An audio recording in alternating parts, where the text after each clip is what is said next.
नमस्कार सभी को। स्टोरीज विद मैसेजेस के एक और सेशन में आप सभी का फिर से स्वागत है। जैसा कि हमने लास्ट टाइम चैप्टर 1 के MCQs कवर किए थे, अब CBSE के अकॉर्डिंग सेकेंड चैप्टर नहीं आया, तो ये जो थर्ड चैप्टर है पॉलिटिक्स ऑफ लैंड डेवलपमेंट, इसके MCQs कैसे होंगे वो हम चेक करेंगे।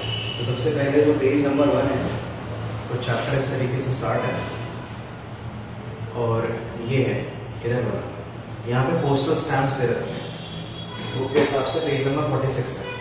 तो जो पोस्टल स्टैम्प दे रखे हैं उसमें बता रखा है कि vision of plan development, India का जो प्लानिंग है, डेवलपमेंट है, वो कहाँ से और कब तक देखने को मिलता है कि कैसे कैसे डेवलप हुआ है।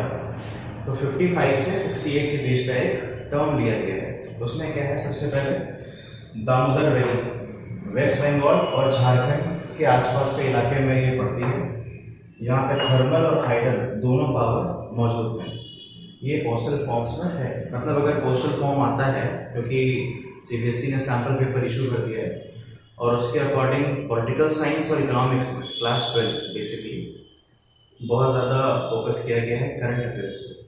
तो सिर्फ बुक की नॉलेज के हिसाब से मत चलना। अगर फुल स्कोर करना है, पास होना है, तो this will be sufficient. But अगर अच्छा स्कोर करना है तो ज़्यादा से ज़्यादा करंट ओरिएंटेड भी न्यूज़ आप देखिए। जैसे इंडिया चाइना इसमें टॉपिक आएगा, तो इंडिया चाइना के करंट रिलेशन कैसे हैं, इंडिया पाकिस्तान के करंट रिलेशन कैसे हैं, स्पेशल स्पेसिफिकेशन जो ज़्यादा लोड दिया है वो नीति आयोग पे दिया है। 10 क्वेश्चन आए हैं सैम्पल पेपर में, तो ये थोड़ा ध्यान रखना। बिना करंट अफेयर्स के काम नहीं चलेगा कि want to score more.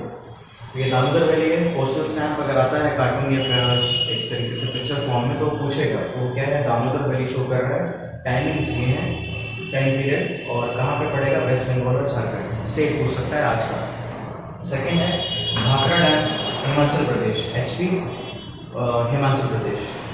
Dam is using for electricity generate करने के लिए, ताकि इंडस्ट्रीज जो उस समय हैं वो स्टार्ट कर सकें या उनको अच्छा सा पुश मिल सके। अब जब कुछ जनरेट किया है तो उसको ट्रांसपोर्टेशन भी करना पड़ेगा। तो चित्तरंजन लोकोमोटिव्स ये कहाँ पे है, बिटवीन वेस्ट बंगाल एंड झारखंड। चित्तरंजन दास जो हैं बहुत बड़े फ्रीडम फाइटर भी थे और अच्छे पॉलिटिशियंस भी थे, काफ़ी आली दर्जे के आदमी हैं, एजुकेटेड आदमी है। 1 जनवरी 1962 Guwahati refinery, India first public sector refinery, जो कि गवर्नमेंट के फुल कंट्रोल में है टोटल। ये हम आगे देखेंगे पब्लिक सेक्टर और प्राइवेट सेक्टर में डिफरेंस क्या है। नेक्स्ट है ट्रैक्टर, उसके बाद Sindri fertilisers, Dhanbad. Fertilisers basically क्योंकि ग्रीन रेवोल्यूशन के आसपास का टाइमिंग शुरू होने वाला है और उसके लिए अमोनियम नाइट्रेट और भी सारी चीज़ें जो केमिकल्स हैं उनका यूज़ चाहिए।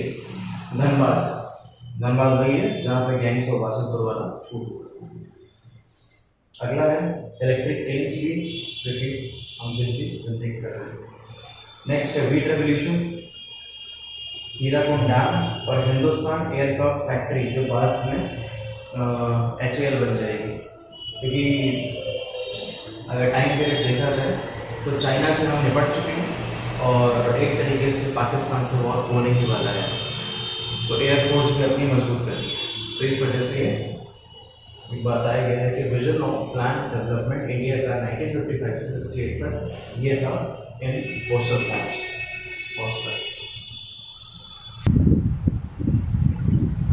Next page number 47। शुरू करने से पहले शायद अगर क्लास 10 में इकोनॉमिक्स पढ़ी होगी तो उसमें पहले चैप्टर है डेवलपमेंट। किसी भी एक का डेवलपमेंट दूसरे के लिए प्रॉब्लम क्रिएट करता ही करता है। Same with the case of Orissa के पास आयरन होगा तो भारत सरकार में इंपॉर्टेंट लोकेशन लगी इन्वेस्टमेंट करने के लिए, कोई बात उन्होंने किया, उन्होंने मेमोरेंडम ऑफ अंडरस्टैंडिंग साइन कर लिया इंटरनेशनल और डोमेस्टिक स्टील मेकर्स से। डोमेस्टिक बेसिकली टाटा थे और international Cosco plant Korea America. Memorandum of understanding इसके भी साइन हुआ है international domestic steel makers MCD। कौन सी एरिया के लिए, MCD। बट ऐसा क्यों कि हमें इंटरनेशनल लोगों की जरूरत पड़ी, दो चीज़ों की वजह से। वाई, बिकॉज वो अगर आएंगे तो नेसेसरी कैपिटल लेके आएंगे, साथ में इन्वेस्टमेंट के पैसा मिलेगा। दूसरा, एम्प्लॉयमेंट जनरेशन होगा उन्हीं की वजह से, हमारे लोकल लोगों को। कोई भी कंपनी किसी भी देश में जाती है तो हमेशा कैपिटल और इन्वेस्टमेंट लेके जाती है, आइडिया लेके जाती है, लेबर नहीं। बहुत कम ऑर्गेनाइजेशन करने नहीं आए ना, तो लेबर और अधिकारी साथ लेके आएंगे, बट लेबर और कैपिटल जो है, जो इन्वेस्टर्स हैं, वो लोकल ही यूज करते हैं, उससे एम्प्लॉयमेंट जनरेशन होती है। अब कुछ प्रॉब्लम्स आई, भाई जो मैंने बोला कि एक का डेवलपमेंट दूसरे के लिए प्रॉब्लम साबित हो सकता है। प्रॉब्लम्स क्या है? ट्राइबल का डिस्प्लेसमेंट। जो ट्राइबल बहुत खुशहाली से रह रहा है उसको वहाँ से आना होगा, और वो उसके लिए बहुत मुश्किल है। हमें यहाँ शहरों में बैठ के बहुत आसान कह सकते हैं कि उनको ऑटोमेटिक दिया जाए और उनको भी अपना कल्चर हमारे साथ एसिमुलेट कर देना चाहिए, बट इट्स नॉट पॉसिबल। तो जैसे हैं खुश है उस हालात में। दूसरा, due to mining environment issue होगा, और एनवायरमेंटल प्रॉब्लम हो जाएगी, कहीं ना कहीं एनवायरमेंट को खतरा है, और एनवायरमेंट की वजह से जो अभी हम चीज़ें फेस कर रहे हैं, ग्लोबल वार्मिंग है और कभी बारिश हो रही है, कभी जरूरत पर नहीं हो रही है, वो साइकिल जो है वो डिस्टर्ब होने लगेगी। Last, government image. Government image क्या है कि बयाना साइन कर दिया, पैसे देके आ रहे हैं, और यहाँ पर अगर बवाल हो जाएगा तो काम नहीं कर पाएंगे, तो काम नहीं कर पाएंगे तो दिक्कत है।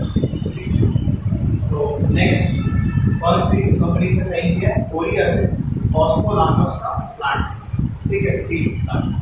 तो एरिया पूछ सकता है, ये एरिया है MCU, कहाँ कंपनी है?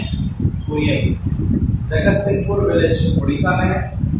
और वहाँ का मुद्दा उठाया किसने किसने प्रोटेस्ट किया? दो लोगों ने, दो पार्टी या समिति ने।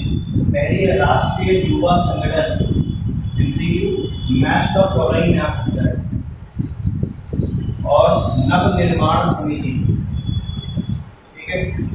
मानिए एक तरफ उड़ीसा लिखा है और दूसरी तरफ ये लिखा है, उनको पता ही नहीं कि क्या करना है, इससे मैच कर देना, बताने की बात नहीं। अगला है कि एक तरफ उड़ीसा के लिए गवर्नमेंट, इंटरनेशनल कंपनीज और ट्राइबल, तो उस need called Orissa need. Orissa को क्या चाहिए वो कैसे पता चलेगा? हमेशा ऐसा होता है, कोई ना कोई इशू ऐसा फंस जाता है जिसकी वजह से जो सॉल्यूशन है वो किससे मिलना चाहिए और किससे नहीं, उसका बहुत अच्छी तरीके से एक्सप्लेनेशन करता है। पॉलिटिकल कंटेस्टेशन कहते हैं उसको। कंटेस्टेशन मतलब आर्ग्यू या आर्ग्यूमेंट, ठीक। तो उसमें बोला गया है कि किसी एक्सपर्ट से आप राय ना लें, वो एक्सपर्ट की से आंसर की उम्मीद मत रखें, क्योंकि कोई एसी वाले कमरे में बैठ के फील्ड का मुआयना करने के बाद भी नहीं बता सकता है कि वहाँ की लोकल लोगों की नीड क्या है, जो ट्राइबल लोग हैं। It's not possible. हाँ, वो हमें एडवाइस कर सकते हैं कि कैसे चीज़ों को चैनलाइज किया जाए, बट आंसर कौन देगा? Last decision should be of representatives of local area, MLA, MP, panchayat, जो भी हमने ग्रास रूट लेवल पे डिसेंट्रलाइजेशन का मॉडल बना के बनाया है ना, वो होना चाहिए डिसीजन पेपर। क्यों? क्योंकि उसको मालूम है कि उस जगह की स्थिति कैसी। Last, shared vision plus model of economic development. Decision कोई भी हो, दोनों लोग एक साथ में, और इनकी भलाई हो और डेवलपमेंट भी हो, जो कि प्लान हो, बिना प्लान नहीं, ठीक। पेज नंबर 48, ये टॉपिक दे रखे हैं, लेफ्ट राइट। बेसिकली ये आइडियोलॉजीज है, सोच कि आप किस तरफ और कैसे सोचते हैं। जो लेफ्ट सेंट्रिक लोग हैं उनका कंसर्न है या उनका मानना है, उनका एक तरीके से उनकी हमदर्दियाँ हैं विद पुअर, डाउन ट्रोडन, सताए हुए लोग, and supports government policies for their benefits. जो पॉलिसीज इनके बेनिफिट के लिए है उसको ये हमेशा सपोर्ट करते हैं, जो लेफ्ट आइडियोलॉजी से आते हैं।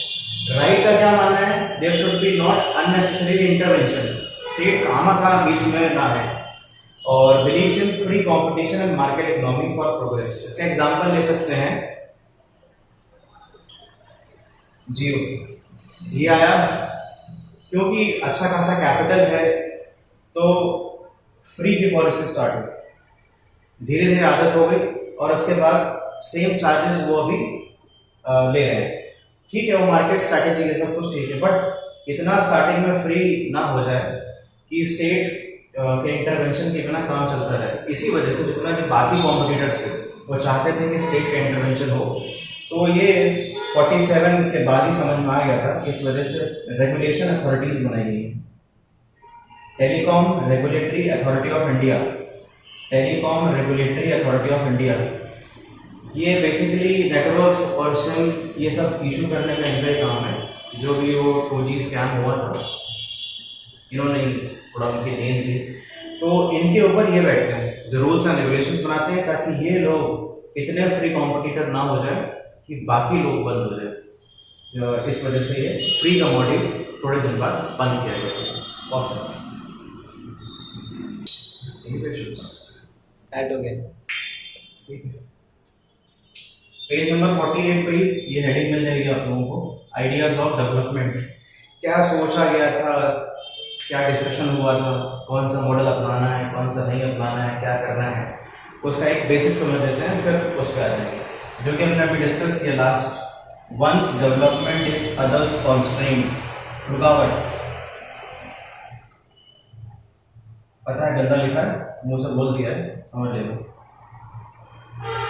रुकावट, एक का डेवलपमेंट दूसरे के डेवलपमेंट में रुकावट पैदा करेगा ही करेगा, कुछ भी कर लो। For development we still see west, एक और आदत है, हम हर चीज जो सैंक्शन होती है या फिर हम एक तरीके से कह सकते हैं जो हमें पास करानी है, जब तक वेस्ट नहीं बोलेगा, यूरोपियन कंट्रीज अमेरिका ये से नहीं के हवाले नहीं आएगा, तब तक हम कोई चीज़ एक्सेप्ट नहीं करते, चाहे वो कोई भी चीज़ हो। ठीक है, फॉर एग्जाम्पल फूडिंग हैबिट है, ये हमारे शास्त्रों में लिखी गई है, जो आजकल लोग नया नाम लेते हैं इंटरमिटेंट फास्टिंग। ये मेंशन है हमारे कि 8 घंटे खाना है, 16 घंटे एक तरीके से फास्ट रखना है, क्योंकि बॉडी के जो एक्स्ट्रा सेल्स पैदा होंगे जो बॉडी के लिए बिल्कुल भी एक तरीके से बेनिफिशियल नहीं है, वो अपने आप मर जाएंगे भूख के अलावा। तो उसको आज इंटरमिटेंट फास्टिंग बोला गया है, और ये अब हम क्योंकि वेस्ट ने बोला है एक्सेप्ट करते हैं। अगर कोई कहता है कि मेरा लाइफ साइकिल ही ऐसा है पूर्वजों की वजह से, कल्चर की वजह से, तो एक्सेप्ट नहीं करेंगे। उनका ये होगा कि इंटरमिटेंट फास्टिंग जो हो क्या है, तो ये नहीं होना चाहिए। कह सकते हैं जो हमें पास करानी है, जब तक वेस्ट नहीं बोलेगा, यूरोपियन कंट्रीज अमेरिका ये से नहीं के हवाले नहीं आएगा, तब तक हम कोई चीज़ एक्सेप्ट नहीं करते, चाहे वो कोई भी चीज़ हो। ठीक है, फॉर एग्जाम्पल फूडिंग हैबिट है, ये हमारे शास्त्रों में लिखी गई है, जो आजकल लोग नया नाम लेते हैं इंटरमिटेंट फास्टिंग। ये मेंशन है हमारे कि 8 घंटे खाना है, 16 घंटे एक तरीके से फास्ट रखना है, क्योंकि बॉडी के जो एक्स्ट्रा सेल्स पैदा होंगे जो बॉडी के लिए बिल्कुल भी एक तरीके से बेनिफिशियल नहीं है, वो अपने आप मर जाएंगे भूख के अलावा। तो उसको आज इंटरमिटेंट फास्टिंग बोला गया है, और ये अब हम क्योंकि वेस्ट ने बोला है एक्सेप्ट करते हैं। अगर कोई कहता है कि मेरा लाइफ साइकिल ही ऐसा है पूर्वजों की वजह से, कल्चर की वजह से, तो एक्सेप्ट नहीं करेंगे। उनका ये होगा कि इंटरमिटेंट फास्टिंग जो हो क्या है, तो ये नहीं होना चाहिए। नेक्स्ट, ये दुनिया में जितनी बड़ी, जितने दौलत वाले लोग हैं, जितनी इकोनॉमी हो सकती है, जितना कैपिटल हो सकता है, उतने रुपए का एक पड़ता है, ध्यान से। एज पर वेस्ट डेवलपमेंट कब होगा? जब मॉडर्न इंडस्ट्रीज आ जाएंगी। ठीक है, आ गई, उससे क्या होगा? आप मॉडर्न बन जाएंगे। कैसे? रीजन दिया है, क्योंकि जैसे इंडस्ट्री आएगी, जो ट्रेडिशनल स्ट्रक्चर चल रहा है, जाति धर्म, वो टूटने लगेगा, कास्टिज्म वो टूटने लगेगा, ठीक, रंग भेद वो टूटने लगेगा। कैसे? बताता हूँ। उससे क्या होगा? कैपिटलिज्म बढ़ेगा, एक तरीके से इकोनॉमी या पैसा, और लिबरलिज्म को सपोर्ट मिलेगा। इसे समझ लेते हैं। आज का यूपी के एग्जाम्पल ले लेते हैं। इंडस्ट्रीज नहीं है, निवड़ा को छोड़ के इंडस्ट्रीज नहीं है, कास्टिज्म चरम पे है।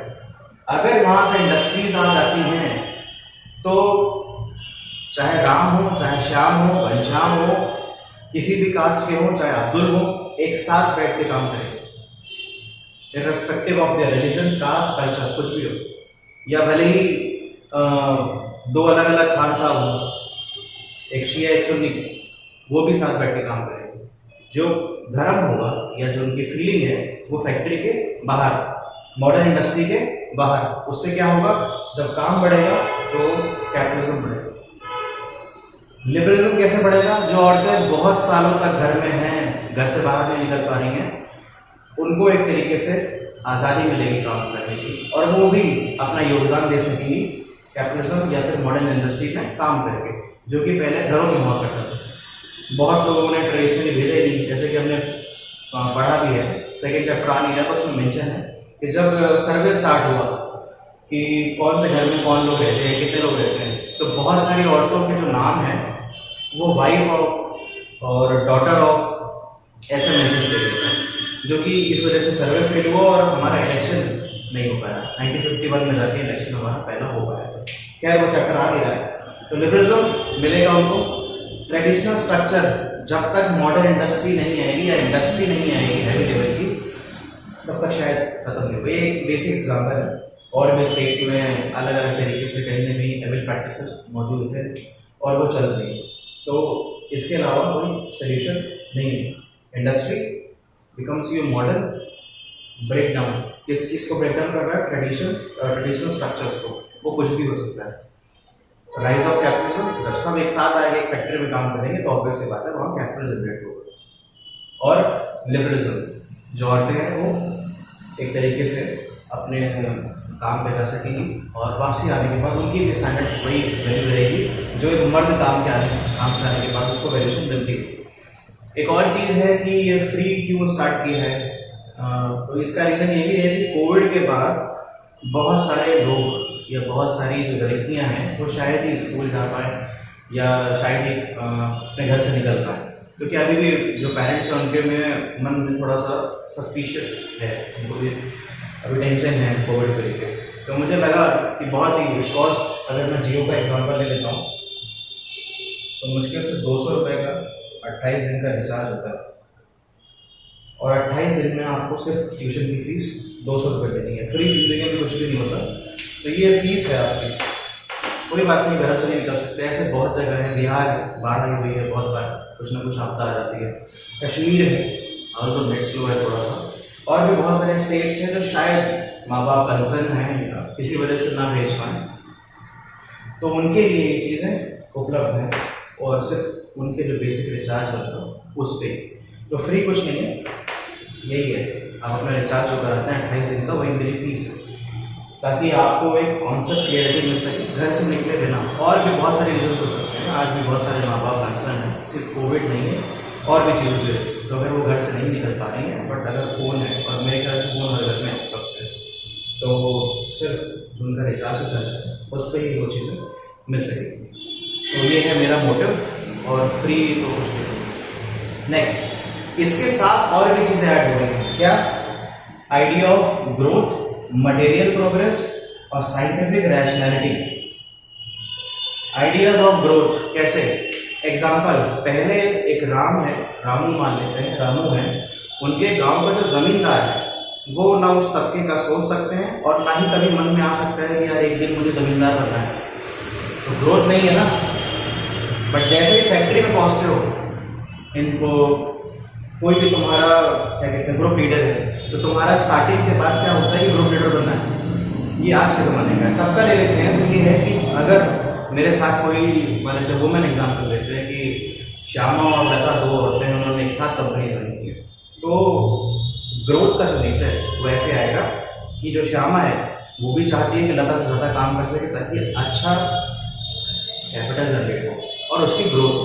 दूसरा, इतना अच्छा कर लूँ, या फिर कुछ लोगों का ऐसा होता है कि एक जगह पे काम करके सीख के अपना खुद का काम डालना उसी चीज़ को लेके, तो वो भी क्या है ये आइडिया ऑफ ग्रोथ डेवलपमेंट। वो कब आ रहा है? जब बहुत सारे ब्रेन एक्सचेंज हो रहे हैं। अब एक जो है ज़मींदार, उनके घर से इंटरेक्शन कभी रामू के घर में हो ही नहीं, क्योंकि वो नीचे कास्ट का था। उससे क्या हुआ कि रामू की अपनी सोच और ज़मींदार के जो घर वाले वहाँ पे पहुँच रहे फैक्ट्रीज में, उनकी सोच ये मिक्स हो रही, और यही exchange of thoughts ideas of growth को भी प्रमोट करते हैं। मटेरियल प्रोग्रेस, टीवी है, फ्रिज है, कि लता और श्याम एक दूसरे घर भी जाएंगे, उसके बाद कोई कमा रहा है तो इन्वेस्ट भी करेगा, तो वो मटेरियल प्रोग्रेस है। और वो आज भी, आज इसलिए लैपटॉप्स के कैमरे बहुत अच्छे हो गए, क्योंकि पता है necessity is the mother of invention. Covid की वजह से कॉन कॉल्स बढ़ गई है, कॉन्फ्रेंस कॉल्स बढ़ गई है। नेक्स्ट, साइंटिफिक रैशनैलिटी, सोच, जो मैंने यहाँ बताया। क्लियर है कि ये जो पानी है वो आप भी पी सकते हैं और हम भी पी सकते हैं, उसमें कोई डिफरेंस नहीं है। साइंटिफिक रैशनैलिटी, बारिश सबके लिए इक्वल होती है। दूसरा, जितना मैं हकदार हूँ किसी चीज़ को लेके उतना आपको भी हक है। तो ये साइंटिफिक रैशनैलिटी, एक सोचने की शक्ति जो लॉजिकल, वो कैसे पैदा हो रही है सिर्फ और सिर्फ मॉडर्न इंडस्ट्री के लिए। क्योंकि जब आ जाएगी तो बंदा यहाँ तक पहुँच जाएगा, जैसे कि ये लोग पहुँचे ब्रिटेन या फिर यूरोपियन कंट्रीज पर।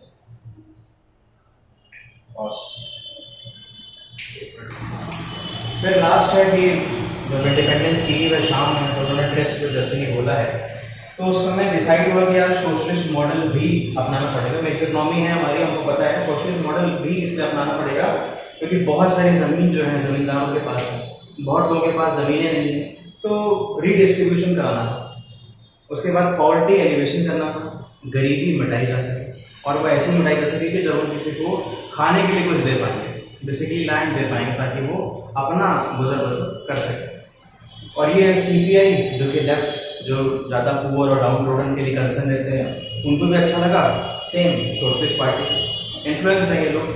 बॉल्शेविक रेवोल्यूशन जो कि रशियन में हुआ था, अब 9th में पढ़ा हुआ है, नहीं पढ़ा होगा तो पढ़े बताने। तो इसमें एमसीक्यूज क्या हो सकते हैं, जैसा कि अकॉर्डिंग टू सैम्पल पेपर जो सीबीएसई ने रिलीज़ किया है, वो यार देखो, ज़रूर देखिएगा। अगर हो सकेगा तो मैं डिस्क्रिप्शन में लिंक दे दूँगा। 2 ऑप्शन मिलेंगे वहाँ पे, एक SQP लिखा होगा सैम्पल क्वेश्चन पेपर, उसके जस्ट सामने MS लिखा होगा। तो इसको बोलते हैं मार्किंग स्कीम। दिल की धड़कन है ये मार्क्स बढ़ाने के लिए। कैसे? तुमको पता चल जाएगा कि तुमको आंसर कैसे लिखना है और किस आंसर पे, किस आधार पे सीबीएसई आपको मार्क्स देगी। मार्किंग स्कीम बहुत इंपॉर्टेंट है। और सैम्पल क्वेश्चन पेपर, तो सैम्पल क्वेश्चन पेपर और मार्किंग स्कीम देखने के बाद ऐसा क्वेश्चन आएगा कि ये सारी चीज़ें लिखी होंगी और पूछेगा फॉर व्हाट, तो इट्स जस्ट फॉर डेवलपमेंट। ठीक है, प्लान डेवलपमेंट भी लिख सकते हैं। ठीक, यहाँ सोशलिस्ट मॉडल, उससे होगा क्या, तो फिल इन द ब्लैंक्स के फॉर्म में भी क्वेश्चन पूछे गए सैम्पल पेपर में। पॉवर्टी एलिवेशन, एक फिल इन द ब्लैंक्स। और ये और भी क्यों सोचा गया कि इंडिपेंडेंस के दौरान स्ट्रगल इसी बात की गई थी, कितनी गरीबी थी कि सब लोग अपना जॉब छोड़ के नहीं आ सकते थे। अगर तुम्हें याद होगा तो क्लास 10 में मेंशन मूवमेंट में मेंशन किया है कि बहुत लोगों ने जॉब तो छोड़ दी गांधी जी के आह्वान पे कहने पे, बट बहुत प्रॉब्लम हो गई, वापस उनको अपनी जॉब पे जाना पड़ा। तो ये घर गृहस्थी जो है बिना इकोनॉमी के नहीं चलती, देश भी नहीं चलता। फिर है रीडिस्ट्रीब्यूशन, ये लैंड रिफॉर्म्स जो हम आने वाले पार्ट में पढ़ेंगे, देखेंगे, पढ़ने की क्या है। ठीक है, and who were the parties liked, communist party of India socialist model को लाइक किया, और सोशलिस्ट पार्टी। लीडर कौन है जिसने हाँ भरी, जवाहरलाल नेहरू, बहुत विजनरी लीडर है। ठीक है, तो पार्ट 1 यहीं पर रहेगा, पार्ट 2 में इसके आगे बढ़ेंगे।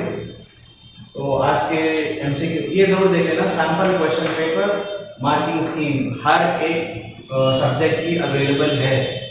तुम बड़ी बड़ी किताबें जाके खरीदोगे 200 रुपये, 300 रुपये, और यहाँ तक कि 500-500 रुपये की गाइड्स आती हैं, वेस्ट है। जब चीज़ें खुद दे रहा हो ना, जिसके मैदान में तुम्हें जाके खेलना है, जब वो खुद बता रहा है कि कहाँ से अटैक करो, तो बाहरी लोगों को फिर सपोर्ट दे रहे हो।